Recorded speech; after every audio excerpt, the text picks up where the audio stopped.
السلام علیکم ورحمۃ اللہ وبرکاتہ۔ اعوذ باللہ من الشیطان الرجیم، بسم اللہ الرحمن الرحیم۔ رب اشرح لی صدری ویسر لی امری واحلل عقدۃ من لسانی یفقہوا قولی۔ ہماری جو ہے سورہ بقرہ کی سیریز چل رہی تھی، تو آج کی جو ہماری آیت ہے وہ آیت نمبر 27 ہے الحمدللہ۔ تو سب سے پہلے ہم اس کی تلاوت سنتے ہیں، اس کے بعد پھر ہم اس کی تفسیر کی طرف آتے ہیں۔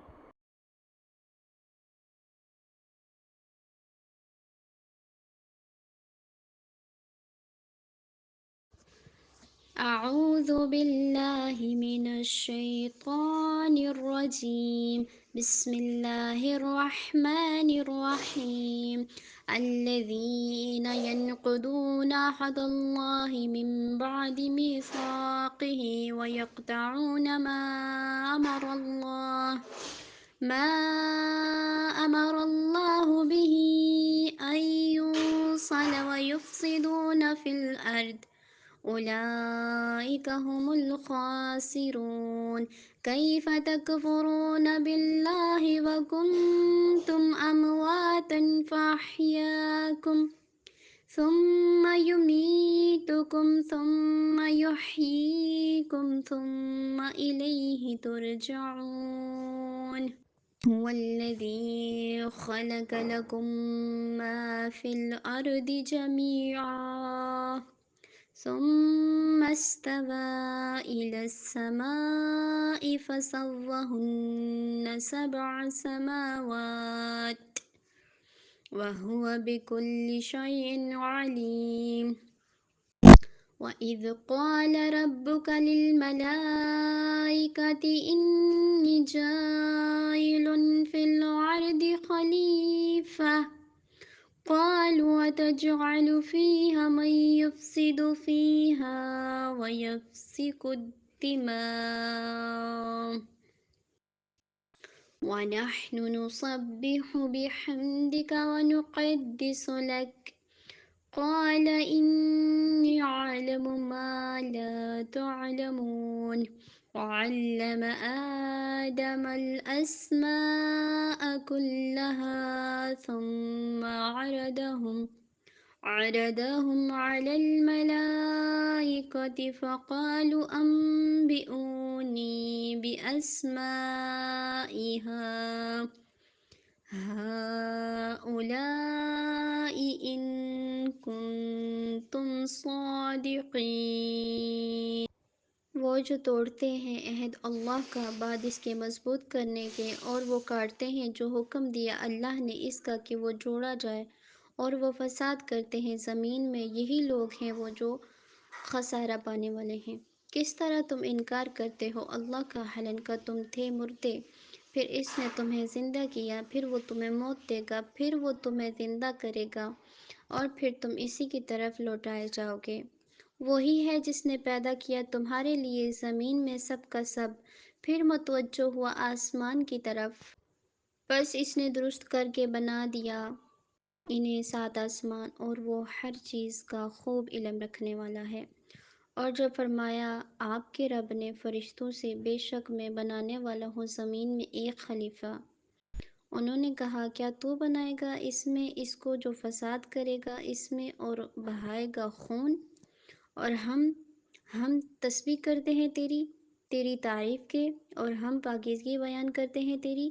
فرمایا بے شک میں جانتا ہوں جو نہیں تم جانتے، اور اس نے سکھا دیے آدم کو نام ان سب کے، پھر اس نے پیش کیا انہیں فرشتوں پر، پھر فرمایا خبر دو مجھے ناموں کی ان سب کے، اگر ہو تم سچے۔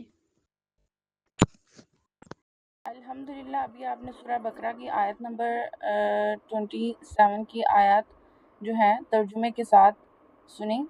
اب دیکھیں اس کی تفسیر کی طرف چلتے ہیں۔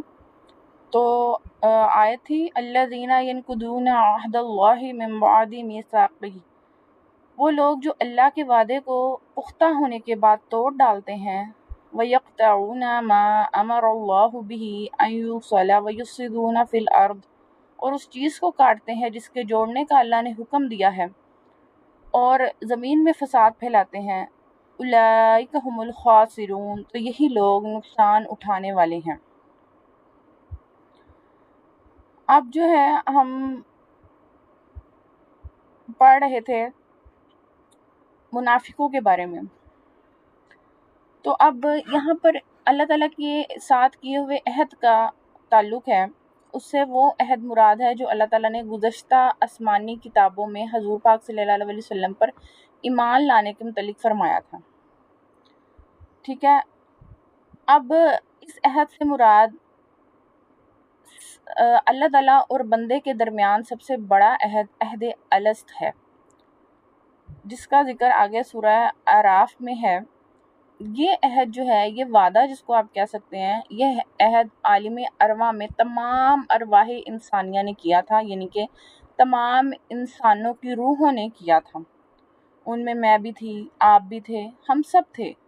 تمام کے تمام انسان جتنے آج تک دنیا میں آ چکے ہیں اور جو قیامت تک ابھی آنے والے ہیں، اس عہد کے وقت تمام کے تمام موجود تھے، جب اللہ تعالیٰ نے جسموں میں روحیں بھی نہیں ڈالی تھی، لیکن صرف روحیں ارواح کی شکل میں تھے، ہم جسم موجود نہیں تھے۔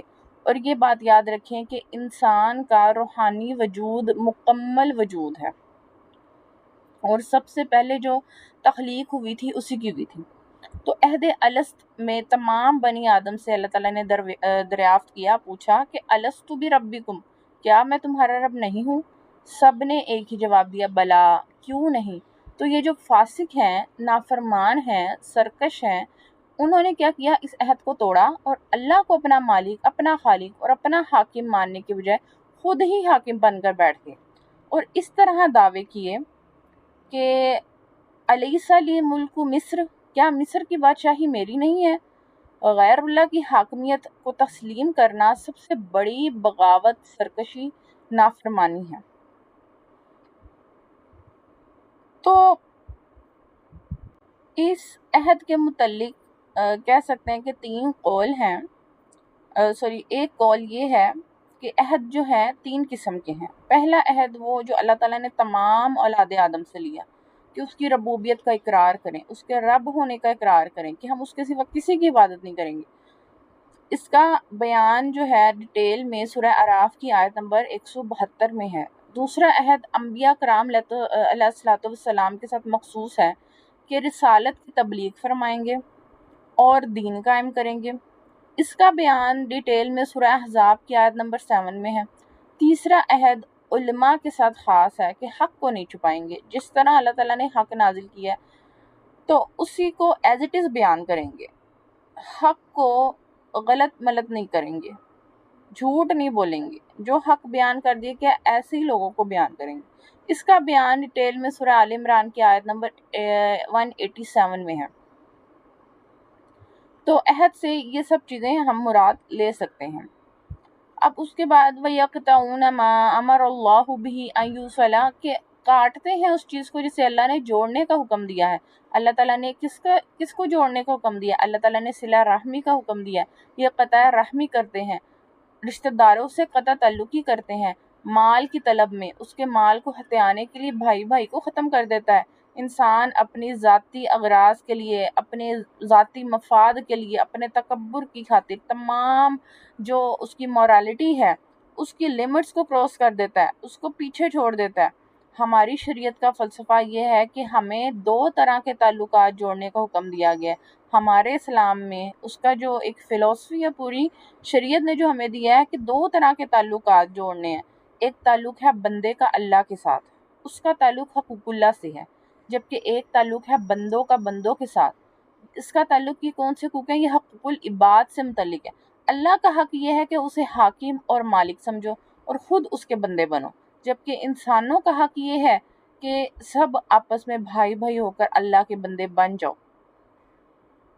تو اس زمن میں ہم کہہ سکتے ہیں کہ اہم ترین جو رحمی رشتہ ہے، یعنی سگے بہن بھائی، پھر دادا دادی کی اولاد میں تمام چچا زاد، پھر اس میں سارے کزنز آ جاتے ہیں، اس کے اوپر پردادا پردادی کی اولاد کا دائرہ مزید وسیع ہو جائے گا۔ اس طرح اوپر چلتے جائیں یہاں تک کہ آدم اور حوا پر تمام انسان جو ہیں وہ جمع ہو جائیں گے۔ تو رحمی رشتہ کی بڑی اہمیت ہے، جو صلہ رحمی ہے اس کی بہت اہمیت ہے۔ یہاں پر فاسقین کی دو صفات بیان کی گئی ہیں، جو فسق کرتے ہیں، جو نافرمان ہیں، جو فاسق لوگ ہیں، ان کی دو صفات بیان کی گئی ہیں۔ ایک یہ کہ وہ اللہ کے عہد کو مضبوطی سے باندھنے کے بعد توڑ دیتے ہیں، اور دوسرے یہ کہ جن رشتوں کو اللہ نے جوڑنے کا حکم دیا ہے یہ انہیں قطع کرتے ہیں، ان کے ساتھ قطع تعلقی کرتے ہیں۔ تو جن چیزوں کے ملانے کا اللہ نے حکم دیا ہے، یعنی کہ رشتہ داروں کو سے تعلق جوڑنا، ٹھیک ہے، پھر مسلمانوں کے ساتھ دوستی اور محبت کرنا، تمام انبیاء کو ماننا، تمام کتابوں کی تصدیق کرنا، حق پر جمع ہونا، تو ان کو قطع کرنے کا مطلب یہ ہے کہ رشتہ داروں سے تعلق توڑ دیتے ہیں، انبیاء کرام کو نہیں مانتے، اللہ تعالیٰ کی کتابوں کی تصدیق نہیں کرتے ہیں، حق کا ساتھ نہیں دیتے ہیں، سچ کا ساتھ نہیں دیتے ہیں۔ تو ان سب چیزوں کو کرنے کا کہا گیا ہے، جبکہ یہ جو فاسق کی نشانی ہے کہ وہ ان سب چیزوں کو توڑ دیتا ہے۔ تو پھر یہ لوگ کیا کرتے ہیں، وَيُفْسِدُونَ فِي الْأَرْضِ، کہ زمین میں فساد برپا کرتے ہیں۔ اب یہ دونوں چیزوں کے نتیجے میں یہ جو عہد کو مضبوطی سے باندھنے کے بعد توڑ دیتے ہیں، رشتوں کو جن رشتوں کو اللہ نے جوڑنے کو کم دیا انہیں قطع تعلق کرتے ہیں، تو اس سے کیا کرتے ہیں، ان دونوں چیزوں کے نتیجے میں زمین میں فساد پیدا ہوتا ہے، انسان اللہ کی اطاعت سے باغی ہو جائیں یا آپس میں ایک دوسرے کی گردنیں کاٹنے لگے، تو اس کا نتیجہ کیا ہوگا کہ فساد ہی ہوگا، وہ پھر اس کا نتیجہ فساد کی صورت میں نکلتا ہے، زمین میں فساد پیدا ہوتا ہے، اور پھر کہا گیا اولئک هم الخاسرون، یہی لوگ نقصان اٹھانے والے ہیں، یہی لوگ ہیں جو بالآخر آخری اور دائمی خسارے میں رہنے والے ہیں۔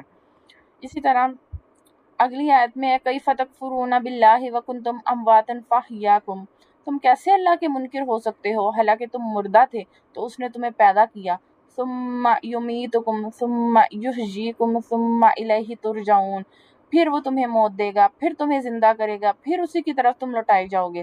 اب توحید اور نبوت کے دلائل بھی اللہ تعالیٰ نے دے دیے، اور کفر اور ایمان کی جزا اور سزا کا ذکر کرنے کے بعد اللہ تعالیٰ نے اپنی خاص اور عام نعمتوں کا اور قدرت کی عجیب نشانیوں کا ذکر کیا، اور کفر کی خرابی اور برائیوں کو کافروں کے دلوں میں بٹھانے کے لیے انہیں خطاب کیا کہ تم کس طرح خدا کے منکر ہوتے ہو حالانکہ تم اللہ تعالیٰ کی قدرت کو، اللہ تعالیٰ کی ہر خاص اور عام نعمت کو دیکھتے ہو، حالانکہ تمہارا اپنا حال اللہ تعالیٰ پر ایمان لانے کا تقاضا کرتا ہے، کیونکہ تم بدن میں، جب تمہارا جو بدن تھا بے روح تھا، بے روح تھا، اس میں روح ڈالے جانے سے پہلے تمام مراحل میں تم مردہ تھے، یعنی کچھ بھی نہیں تھے، بے جان جسم تھے، پھر اس نے تم میں روح ڈال کر تمہیں زندگی دی، پھر زندگی کی مدت پوری ہونے پر تمہیں موت دے گا، پھر تمہیں زندہ کرے گا، اس سے یا تو قبر کی زندگی مراد ہے جو سوال جواب کے لیے ہوگی، یا قیامت کی، پھر تم حساب کتاب اور جزا کے لیے اس کی طرف لوٹائے جاؤ گے۔ تو اپنے اس حال کو جان کر تمہارا کفر کرنا بہت ہی عجیب طرح سے لگ رہا ہے۔ اس آیت میں ہم غور کریں تو ہم مسلمان، صرف کافروں کے لیے نہیں، ہم مسلمانوں کے لیے بھی نصیحت ہے کہ ہم کچھ بھی نہیں کر سکتے تھے، لیکن اللہ نے ہمیں زندگی عطا کی اور زندگی گزارنے کے لوازمات دیے، نعمتیں دیں اور نعمتوں سے نوازا، تو اس کی عطاؤں سے فائدہ اٹھا کر اس کی یاد سے غافل ہونا اور ناشکری اور غفلت کی زندگی گزارنا کسی طرح ہمارے شایان شان نہیں ہے۔ تو پھر یہاں کافروں سے خود سوال کیا جا رہا ہے کہ تم جو ہے کیسے انکار کرتے ہو۔ تو اب جو ہے اس مقام پر ایک بڑی گہری حکمت اور فلسفے کی بات بیان کی گئی ہے جو آج نگاہوں سے بالکل اوجھل ہو چکی ہے، جو چند ہی کچھ لوگ جانتے ہوں شاید، وہ یہ کہ ہم دنیا میں آنے سے پہلے مردہ تھے۔ اس کے کیا معنی ہیں؟ اب یہ جو مضمون ہے یہ سورہ غافر اور سورہ المومن میں زیادہ وضاحت سے آیا ہے، جو سورہ بقرہ سے پہلے نازل ہو چکی تھی۔ یہ سورہ غافر اور سورہ مومن سورہ بقرہ سے پہلے صورتیں نازل ہو چکی تھی، تو یہاں پر اب مختصر سا اس کا تذکرہ ہے، زیادہ وضاحت کے ساتھ سورہ غافر میں اور سورہ المومن میں ہے اس کا ذکر۔ تو وہاں اہل جہنم کا قول بتایا گیا ہے کہ اے ہمارے رب، تو نے 2 مرتبہ ہم پر موت وارد کی اور 2 مرتبہ ہمیں زندہ کیا، اب ہم نے اپنے گناہوں کا اعتراف کر لیا ہے، تو اب یہاں سے نکلنے کا بھی کوئی راستہ ہے کہ نہیں؟ تو اس سے، اس بات سے، اس قول سے حقیقت واضح ہوئی کہ انسان کی تخلیق جو سب سے پہلے ہے پہلی تخلیق وہ عالم ارواح میں صرف ارواح کی حیثیت سے ہوئی تھی، روحوں کی حیثیت سے ہوئی تھی، روحیں جو ہے آپس میں انٹروڈیوس کروائی گئی تھی۔ تو احادیث میں الفاظ وارد ہوئے ہیں، یعنی کہ ارواح جو ہے جمع شدہ لشکروں کی صورت میں تھی۔ ان ارواح سے وہ عہد لیا گیا، سب سے پہلے جو عہد الست کہلاتا ہے، پھر انہیں سلا دیا گیا۔ یہ گویا سب سے پہلی موت تھی جو ہم گزار رہے ہیں۔ آپ سب جانتے ہیں کہ جو مردہ ہے وہ بے جان ہوتا ہے، ایک طرح سے سویا ہوا ہوتا ہے۔ تو قرآن پاک میں وہ موت اور نیند کو باہم ایک طرح سے تشبیہ دی گئی ہے۔ نیند کو آدھی موت کہا گیا ہے۔ پھر جو ہے دنیا میں عالم خلق کا مرحلہ آیا کہ مخلوق کو کیسے پیدا کرنا، اس میں کیسے جو ہے جسم میں روح پھونکنی ہے۔ تو جو ہے حضرت عبداللہ بن مسعود رضی اللہ تعالیٰ عنہ سے مروی ہے کہ رحم مادر میں ایک بچہ جو ہے جب 4 ماہ کا ہو جاتا ہے تو اس میں وہ روح لا کر پھونک دی جاتی ہے۔ یہ گویا پہلی مرتبہ کا زندہ کیا جانا ہو گیا۔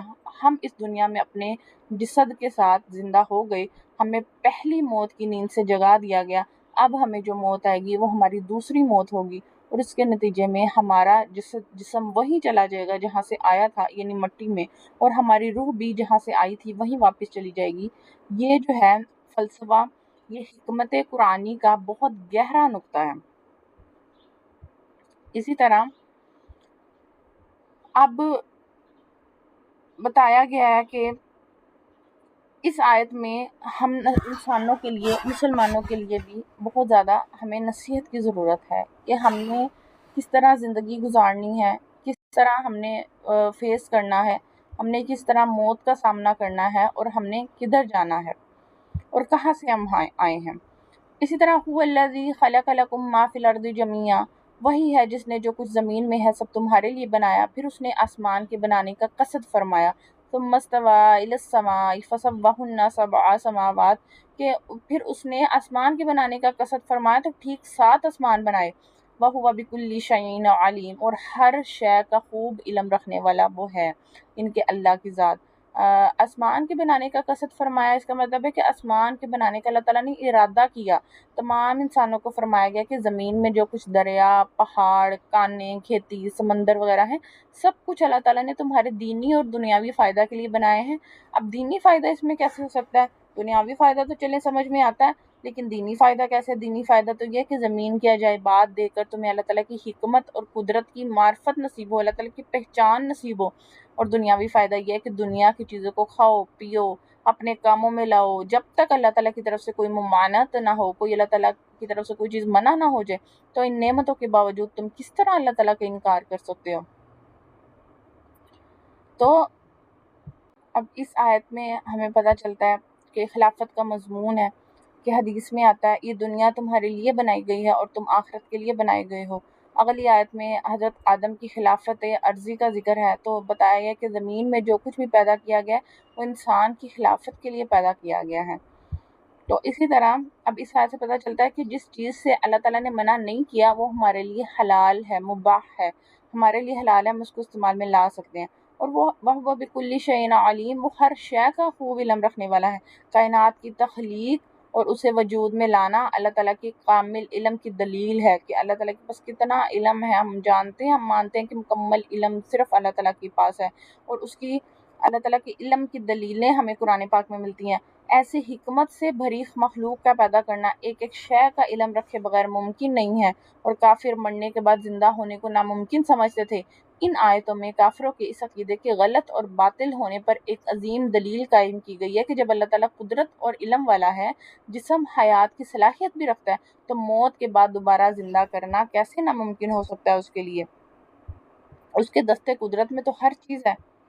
پھر آگے بتایا گیا کہ وَإِذْ قَالَ رَبُّكَ لِلْمَلَائِكَةِ إِنِّي جَاعِلٌ فِي الْأَرْضِ خَلِيفَةً، اور یاد کرو جب تمہارے رب نے فرشتوں سے فرمایا میں زمین میں اپنا نائب بنانے والا ہوں، تو انہوں نے عرض کیا کیا تو زمین میں اسے نائب بنائے گا جو اس میں فساد پھیلائے گا؟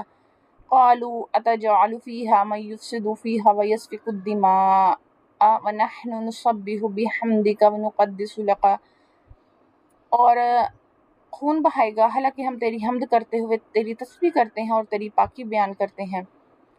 قَالَ إِنِّي أَعْلَمُ مَا لَا تَعْلَمُونَ، بے شک فرمایا میں وہ جانتا ہوں جو تم نہیں جانتے۔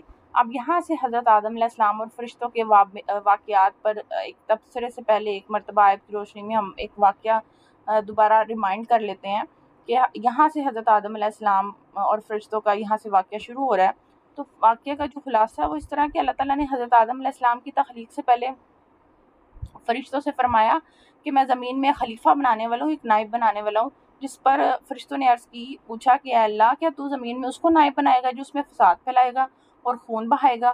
حالانکہ ہم ہر وقت تیری تسبیح تمجید کرتے ہیں، ہم تیری پاکی بیان کرتے ہیں، تو تیری خلافت کے مستحق تو ہم ہیں۔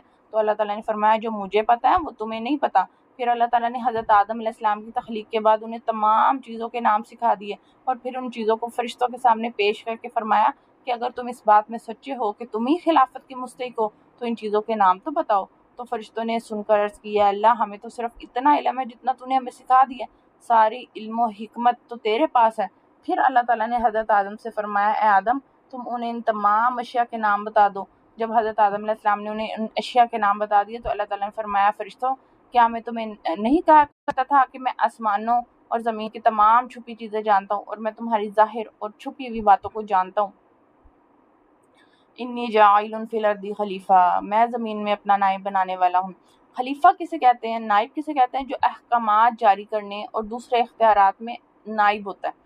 تو تمام انبیاء اللہ تعالیٰ کے خلیفہ ہیں، لیکن یہاں خلیفہ سے حضرت آدم علیہ السلام مراد ہے، اور فرشتوں کو حضرت آدم علیہ السلام کی خلافت کی خبر اس لیے دی گئی کہ وہ ان کے خلیفہ بنائے جانے کی حکمت پوچھیں اور ان پر خلیفہ کی عظمت اور شان ظاہر ہو جائے کہ ان کو پیدائش سے پہلی خلیفہ کا لقب عطا کر دیا گیا۔ حضرت آدم کو ابھی بنائے بھی نہیں گئے تھے تب بھی خلیفہ کا لقب دے دیا گیا، اور آسمان والوں کو ان کی پیدائش کی بشارت بھی دی گئی۔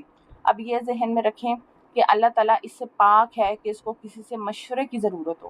یہاں خلیفہ بنانے کی خبر فرشتوں کو ظاہری طور پر ایسی نظر آ رہا ہے کہ مشورے کے انداز میں دی گئی ہے، تو اس سے اشارتاً معلوم ہوتا ہے کہ کوئی اہم کام کرنے سے پہلے اپنے ماتحت افراد سے مشورہ کر لیا جائے تاکہ اس کام سے متعلق ان کے ذہن میں کوئی خلش ہو تو اس کا ازالہ ہو جائے، یا کوئی ایسی مفید رائے مل جائے تو جس سے وہ کام مزید بہتر انداز سے ہو جائے۔ تو یہاں پر مشورہ کرنے کی بھی اہمیت بہت بتائی گئی ہے کہ اللہ تعالیٰ نے اپنے حبیب صلی اللہ علیہ وسلم کو بھی صحابہ کرام رضی اللہ تعالیٰ عنہ سے مشورہ کرنے کو حکم دیا، جیسا کہ سورہ آل عمران میں ارشاد ہے کہ وَشَاوِرْهُمْ فِي الْأَمْرِ، اور کاموں میں ان سے مشورہ لیتے رہو۔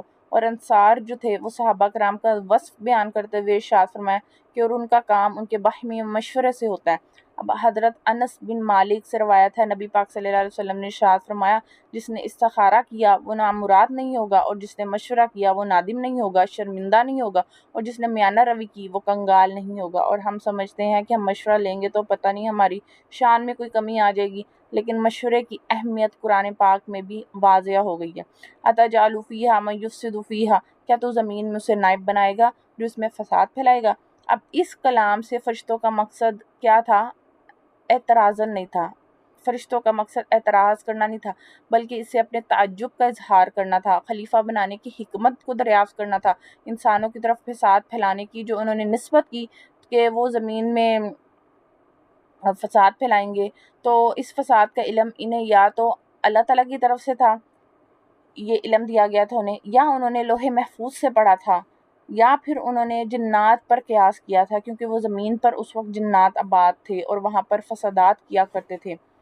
تو یہاں فرشتے جو ہیں نا، فرشتے کیا ہیں؟ فرشتے ایک نوری مخلوق ہیں، گناہوں سے معصوم ہیں، اللہ تعالیٰ کے معزز بندے ہیں، کھانے پینے سے، مرد یا عورت ہونے سے پاک ہیں۔ فرشتوں کے بارے میں مزید تفصیل جو ہے بحار شریعت کی بک ہے جلد نمبر 1، اس میں مزید تفصیل ہے جس کا ٹاپک ہے ملائکہ کا بیان۔ انی عالم، بے شک میں زیادہ جانتا ہوں۔ فرشتوں کے جواب میں اللہ تعالیٰ نے فرمایا کہ جو میں جانتا ہوں وہ تم نہیں جانتے، کیونکہ خلیفہ بنانے میں میری حکمت تم پر ظاہر نہیں ہو سکتی، وہ میری حکمت ہے، وہ میری مصلحت ہے۔ بات یہ ہے کہ انہی انسانوں میں انبیاء بھی ہوں گے، اولیاء بھی ہوں گے اور علماء بھی ہوں گے، اور یہ حضرات علمی اور عملی دونوں فضیلتوں کے جامعہ ہوں گے۔ تو اب یہاں پر یہ ایک پورا واقعہ تھا۔ تو در حقیقت جب اللہ تعالیٰ نے فرشتوں سے کہا نا کہ میں زمین میں اپنا نائب بنانے والا ہوں، خلیفہ بنانے والا ہوں، خلیفہ در حقیقت نائب کو کہتے ہیں۔ عام طور پر لوگوں کو یہ مغالطہ لاحق ہوتا ہے، مس انڈرسٹینڈنگ ہوتی ہے کہ خلیفہ اور جانشین کسی کی موت کے بعد مقرر ہوتا ہے، زندگی میں نہیں ہوتا۔ لیکن اس دنیا میں انسان کی اصل حقیقت کو سمجھنے کے لیے ہم ایک وائسرائے کا تصور ذہن میں رکھتے ہیں کہ ایک وقت تھا کہ ہم سب انگریز کے غلام تھے. ہمارا اصل حاکم بادشاہ یا ملکہ بھی کہہ لیں بادشاہ بھی کہہ لیں انگلستان میں تھا، جبکہ دہلی میں وائسرائے ہوتا تھا. وائسرائے کا کام یہ ہوتا تھا کہ اس کی ہز میجسٹی یا ہر میجسٹی، اگر ملکہ ہے تو ہر میجسٹی، اگر بادشاہ ہے تو ہز میجسٹی، اس کی جو حکومت کا جو بھی حکم مصول ہو اسے بلا چوں چڑا بغیر کسی تغیر و تبدل کے نافذ کرے. تو البتہ وائسرائے کو اختیار حاصل تھا کہ اگر کسی معاملے میں انگلستان سے حکم نہ آئے تو وہ یہاں کے حالات کے مطابق اپنی بہترین رائے قائم کرے اور غور و فکر کرے کہ یہاں کی مصلحتیں کیا ہیں، اور جو چیز بھی سلطنت کی مصلحت میں ہو اس کے مطابق فیصلہ کرے. تو اسی طرح یہی رشتہ کائنات کے اصل حاکم اور زمین پر اس کے خلیفہ کے درمیان کا ہے. کائنات کا اصل حاکم کون ہے؟ اللہ تعالیٰ. مالک کون ہے؟ اللہ تعالیٰ. لیکن اس نے اپنے آپ کو غیب کے پردے میں چھپا لیا ہے. زمین پر انسان اس کا خلیفہ ہے. اب انسان کا کام یہ ہے کہ جو ہدایت اللہ کی طرف سے آ رہی ہے اس پر بلا چوچرا عمل کرے، اور جس معاملے میں کوئی واضح ہدایت نہیں ہے وہاں غور و فکر اور سوچ بچار کرے اور جو ہے اس پر عمل کرے. اب یہ حیثیت جو ہے تمام انسانوں کو دی گئی ہے، اور پوٹینشلی ہر انسان اللہ کا خلیفہ ہے، لیکن جو اللہ کا باغی ہو جائے، جو خود حاکمیت کا مدعی ہو جائے تو وہ اس خلافت کے حق سے محروم ہو جاتا ہے. اگر کسی بادشاہ کا ولی عہد اپنے باپ کی زندگی ہی میں بغاوت کر دے اور حکومت حاصل کرنا چاہے تو اب وہ واجب القتل ہے. اسی طرح جو لوگ بھی اس دنیا میں اللہ تعالیٰ کی حاکمیت اعلیٰ کے منکر ہو کر خود حاکمیت کے مدعی ہو جاتے ہیں، خود اپنی حکومت جمانے لگتے ہیں، اگرچہ وہ واجب القتل ہی ہے لیکن دنیا میں انہیں مہلت دی گئی ہے. اللہ تعالیٰ مہلت دیتا ہے، چھوٹ دیتا ہے، رسی ڈھیلی چھوڑتا ہے، اس لیے کہ دنیا دارالامتحان ہے تو اللہ تعالیٰ انہیں فوراً ختم نہیں کرتا.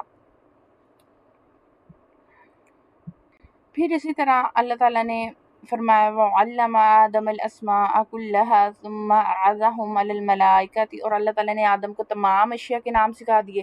پھر فَقَالَ أَنبِئُونِي بِأَسْمَاءِ هَؤُلَاءِ إِن كُنتُمْ صَادِقِينَ، ان سب اشیاء کو فرشتوں کے سامنے پیش کر کے فرمایا اگر تم سچے ہو تو ان کے نام تو بتاؤ. اب اللہ تعالیٰ نے حضرت آدم علیہ السلام پر تمام اشیاء پیش فرمائی، تمام چیزوں کے نام بتا دیے، تمام علم دے دیا، اور بطور الہام کے طور پر آپ کو ان تمام چیزوں کے نام، کام، صفات، خصوصیات، اصولی علوم اور صنعتیں سب کچھ سکھا دیا. پھر تمام فرشتوں کے سامنے پیش کر کے ان سے فرمایا کہ اگر تم سچے ہو اپنے خیال میں کہ تم سے زیادہ علم والی کوئی مخلوق نہیں، فرشتوں سے کہا، اور خلافت کی تم ہی مستحق ہو تو تم ان چیزوں کے نام تو بتاؤ. کیونکہ خلیفہ کا کام اختیار استعمال کرنا ہوتا ہے، کاموں کی تدبیر کرنا ہے، عدل اور انصاف کرنا ہے، اور یہ بغیر اس کے ممکن نہیں کہ خلیفہ کو ان تمام چیزوں کا علم ہو جن پر اسے اختیار دیا گیا ہے، جن کا اسے فیصلہ کرنا ہے. ابھی آیت میں اللہ تعالیٰ نے حضرت آدم کے فرشتوں پر افضل ہونے کا سبب علم ظاہر فرمایا. اس سے پتہ چلتا ہے کہ فرشتوں پر افضل ہونے کی فضیلت کیا ہے حضرت آدم کو، کہ ان کے پاس علم تھا. علم کی بہت اہمیت ہے. اس سے پتہ چلتا ہے کہ علم جو ہے خلوتوں اور تنہائیوں کی عبادت سے زیادہ افضل ہے. حضرت ابو ذر رضی اللہ تعالیٰ عنہ فرماتے ہیں حضور پاک صلی اللہ علیہ وسلم نے مجھ سے ارشاد فرمایا، اے ابو ذر رضی اللہ تعالیٰ عنہ، تمہارا اس حال میں صبح کرنا کہ تم نے اللہ تعالیٰ کی کتاب سے ایک آیت سیکھی ہو یہ تمہارے لیے 100 رکعتیں نفل پڑھنے سے بہتر ہے، اور تمہارا اس حال میں صبح کرنا کہ تم نے علم کا ایک باب سیکھا ہو جس پر عمل کیا گیا ہو یا نہ کیا گیا ہو تو یہ تمہارے لیے 1000 نوافل پڑھنے سے بہتر ہے. تو اتنی زیادہ قرآن پاک میں علم کی اہمیت بتائی گئی ہے. حضرت حذیفہ بن یمان رضی اللہ تعالیٰ عنہ سے روایت ہے، آپ صلی اللہ علیہ وسلم نے ارشاد فرمایا، علم کی فضیلت عبادت کی فضیلت سے زیادہ ہے، اور تمہارے دین کی بھلائی تقوی اختیار کرنے میں ہے. جو انسان متقی ہے وہ اس کے لیے دین میں اس کے لیے بھلائی ہے. تو جو یہ واقعہ آدم ہے اس سے پتہ چلتا ہے کہ انبیاء فرشتوں سے افضل ہیں، اور یہ عقیدہ کئی دلائل سے ثابت ہے کہ انبیاء فرشتوں سے افضل کیسے ہیں. اب ان میں 6 دلائل میں آپ کو دیتی ہوں کہ حضرت آدم علیہ السلام کو اللہ تعالیٰ نے اپنا خلیفہ بنایا، اور یہ اس بات کی دلیل ہے کہ وہ فرشتوں سے افضل ہے، کیونکہ ہر شخص یہ بات اچھی طرح جانتا ہے بادشاہ کے نزدیک لوگوں میں سب سے بڑے مرتبے والا وہ شخص ہوتا ہے جو ولایت میں، تصرف میں بادشاہ کا قائم مقام ہو. پھر دوسری دلیل ہے کہ حضرت آدم علیہ السلام فرشتوں سے زیادہ علم رکھنے والے ہیں، اور جس سے زیادہ علم ہو وہ افضل ہوتا ہے، کیونکہ علم کی بیس پر تو اللہ تعالیٰ نے ارشاد فرمایا کہ کیا علم والے اور بے علم برابر ہیں؟ پھر تیسری دلیل میں آپ کو دیتی ہوں کہ اللہ تعالیٰ نے فرشتوں کی حکم دیا وہ حضرت آدم علیہ السلام کو سجدہ کریں. اس سے پتہ چلتا ہے کہ وہ فرشتوں سے افضل ہیں، کیونکہ سجدے میں انتہائی تواضع ہوتی ہے، انکساری ہوتی ہے. کسی کے سامنے انتہائی تواضع وہی کرے گا جو اس سے کم مرتبے والا ہوگا. چوتھا یہ ہے کہ اللہ تعالیٰ نے ارشاد فرمایا بے شک اللہ نے آدم اور نوح اور ابراہیم کی اولاد اور عمران کی اولاد کو سارے جہان والوں پر چن لیا. اس کا مطلب یہ کہ اللہ تعالیٰ نے ان انبیاء کی تمام مخلوقات پر چن لیا، اور چونکہ مخلوقات میں فرشتے بھی داخل ہیں اس لیے ان پر بھی ان انبیاء کو چنا گیا، تو وہ فرشتوں سے بھی زیادہ افضل ہوئے. اسی طرح جو تفسیر لکھنے والے مفسرین ہیں ان کا تقریباً اجماع ہے کہ اس سے مراد جو اللہ تعالیٰ نے آدم کو تمام چیزوں کے نام سکھا دیے، تمام اشیاء کے نام ہیں، اور تمام اشیاء کے ناموں سے مراد ان کی حقیقت کا علم ہے کہ ان کی کیا حقیقت ہے. آپ اگر ہیومن نالج، انسانی علم کا تجزیہ کریں تو وہ یہی ہے کہ انسان ایک چیز کو پہچانتا ہے، پھر اس کا ایک نام رکھتا ہے یا اس کے لیے کوئی ٹرم قائم کرتا ہے، اصطلاح قائم کرتا ہے. وہ اصطلاح ٹرم کو کہتے ہیں، وہ قائم کرتا ہے. وہ اس نام اور اصطلاح کے حوالے سے اس چیز کے بارے میں بہت سے حقائق کو اپنے ذہن میں محفوظ کرتا ہے. تو اللہ تعالیٰ نے انسان کو تمام نام سکھا دیے، گویا کل مادی کائنات کے اندر جو کچھ وجود میں آنے والا تھا ان سب کی حقیقت سے حضرت آدم علیہ السلام کو پوٹینشلی آگاہ کر دیا تھا، امکانی طور پر آگاہ کر دیا گیا. یہ انسان کا ایکوائرڈ نالج تھا، اکتسابی علم جو خود اس نے حاصل کیا تھا، جو اسے سمع، بصر اور عقل اور دماغ سے حاصل ہوتا ہے. اب انسان کو حاصل ہونے والے علم کے دو حصے ہیں، ایک تو الہامی علم ہے جو اللہ تعالیٰ وحی کے ذریعے سے بھیجتا ہے، جبکہ ایک علم بالحواس یا اکتسابی علم، ایکوائرڈ نالج کہہ سکتے ہیں، جو انسان خود حاصل کرتا ہے. اس نے آنکھوں سے دیکھا، کانوں سے سنا، نتیجہ نکالا، اور دماغ کے کمپیوٹر نے اس کو پروسیس کر کے اس نتیجے کو کہیں حافظے کے اندر، میموری کے اندر اپنے محفوظ کر لیا. پھر کچھ اور دیکھا، کچھ اور سنا، کچھ چھو کر، کچھ چکھ کر، کچھ سونگھ کر معلوم ہوا، اور کچھ اور نتیجہ نکالا تو اسے سابقہ یاداشت کے ساتھ ٹیلی کر کے نتیجہ نکالا. تو اس طرح انسان جو ہے خود علم حاصل کرتا ہے. تو یہ جو انسان کا علم ہے، جو ایکوائرڈ نالج ہے، 3 چیزوں سے حاصل ہوتا ہے، ایک سماعت سے، بصارت یعنی کہ سننے سے، دیکھنے سے، اور عقل سے. تو عقل اس تمام سینس ڈیٹا کو جو اسے مہیا کرتا ہوتا ہے، حواس، سینس آرگنز جو ہے اس کے ذریعے سے پروسیس کرتی ہے اور فائدہ پھر اخذ کرتی ہے. تو یہ جو علم ہے یہ پوٹینشلی حضرت آدم علیہ السلام کو دے دیا گیا. تو اب یہ علم جو ہے آگے پھیل رہا ہے، بڑھتے بڑھتے یہ کہاں تک پہنچے گا ہم کچھ نہیں کہہ سکتے. انسان کہاں سے کہاں پہنچ گیا. تو اب اس میں آپ اندازہ لگا لیں کہ علم انسان کے لیے کتنا میٹر کرتا ہے، اور علم کی بنیاد پر ہی انسان کو جو ہے فضیلت دی گئی، اور علم انسان کی زندگی میں بہت اہمیت کا حامل ہے.